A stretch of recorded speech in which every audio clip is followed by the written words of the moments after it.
चालू करो बे।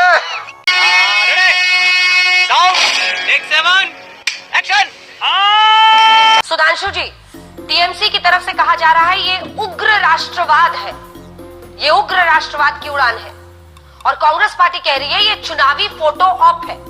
जवाब दीजिए।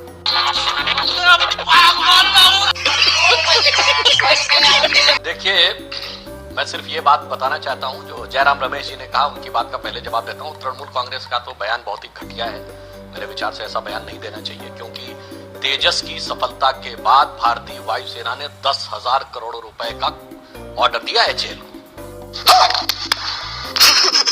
इसका मतलब कि आप ये कह रहे हैं, कहने का प्रयास कर रहे हैं कि साहब वो पेश कर जाएगा। मुझे लगता है राजनीतिक बयानों की निम्नता का एक और उदाहरण। अच्छा, हमको सिखा रिया है। उन्होंने कहा कि इससे पहले की सरकारों ने बहुत अच्छा काम किया। मैं भी कहना चाहता हूं, हमारे साइंटिस्टों इंजीनियरों की क्षमता बहुत थी।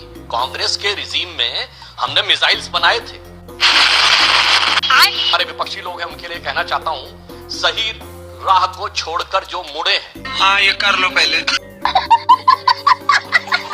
सही राह को छोड़कर जो मुड़े हैं वही देखकर दूसरों को कुड़े हैं। बिना पंख तोले उड़े जो गगन में न संबंध उनके गगन से जुड़े हैं।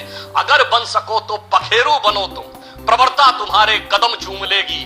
न हो साथ कोई अकेले बढ़ो तुम, सफलता तुम्हारे कदम चूम लेगी। ये प्रधानमंत्री जी ने करके दिखाया, और वो चूंकि सही राह पे नहीं थे इसलिए वो कुड़ते हुए दिखाई पड़े। आर यू कॉमेडी मी?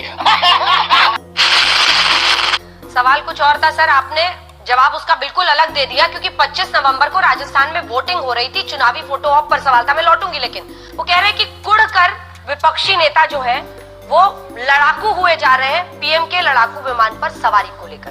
मतलब अब इसमें क्या प्रॉब्लम है? अभी बता दे भाई, अभी बता दे। 2 बातें कहूंगी और उसके बाद आपके सारे सवालों का जो जवाब होगा देंगे। ठीक है। चुनावी ऑप, फोटो ऑप, इसको हम क्यों कह रहे हैं? बिल्कुल देश के प्रधानमंत्री हैं, तो क्या नाचोगे? पायलट उड़ा रहा था, वो पायलट के पीछे बैठे हुए थे, उन्होंने सॉर्टी करी, कोई बात नहीं। वहां पर पैसेंजर या वेपन सिस्टम ऑफिसर बैठता है, 2 सीट होती है तेजस में, एक पायलट बैठता है, पायलट के पीछे मोदी जी बैठे थे, उन्होंने सॉर्टी करी, अच्छी बात है, इसमें कोई दिक्कत नहीं है। तू समझा? नहीं, तू समझा नहीं। दिक्कत कहां पर है अंजना जी, वो समझने की कोशिश करिए। दिक्कत है कि राजस्थान में वोट पड़ रहा है। दिक्कत है कि उस दिन 5 जाबाजों के शहादत के बाद उनके शव घर पहुंच रहे हैं। शर्म है कुछ शर्म आया है? दिक्कत है कि जिस बेंगलोर में मोदी जी हाथ उड़ा उड़ा के अभिवादन कर रहे हैं, वहां पर कैप्टन प्रांजल, 29 वर्षीय कैप्टन प्रांजल का शव पहुंच रहा है। उनके माता पिता और पत्नी बिलख बिलख के रो रहे हैं। वाह, क्या सीन है। तुम चुल्लू भर पानी में जाके डूब के आ जाओ। इसको हम आगे नहीं कर सकते थे। दिक्कत इस बात में है कि प्रधानमंत्री से क्यों लेकर भाजपा के यूपी के नेता पहुंच जाते हैं 50 लाख का चेक लेकर।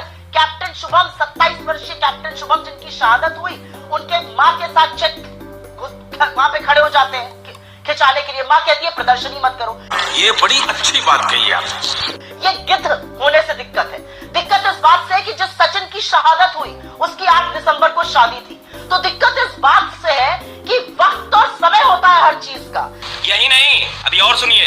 यह चुनावी फोटो ऑप इसलिए था क्योंकि 1 से 1.25 लाख लोग राजस्थान के वायुसेना से लेकर आर्मी में हैं।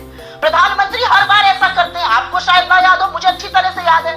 14 मई का वो दिन, वोट पड़ रहा था लास्ट फेज का, और प्रधानमंत्री गुफा में बैठ गए और एक आंख से देख रहे थे कितने कैमरा उनको देख रहे हैं। लवणे ने भोजन। शर्म नहीं आता है? ये तेरा वजह से मेरा आत्महत्या करने का टाइम आ गया है।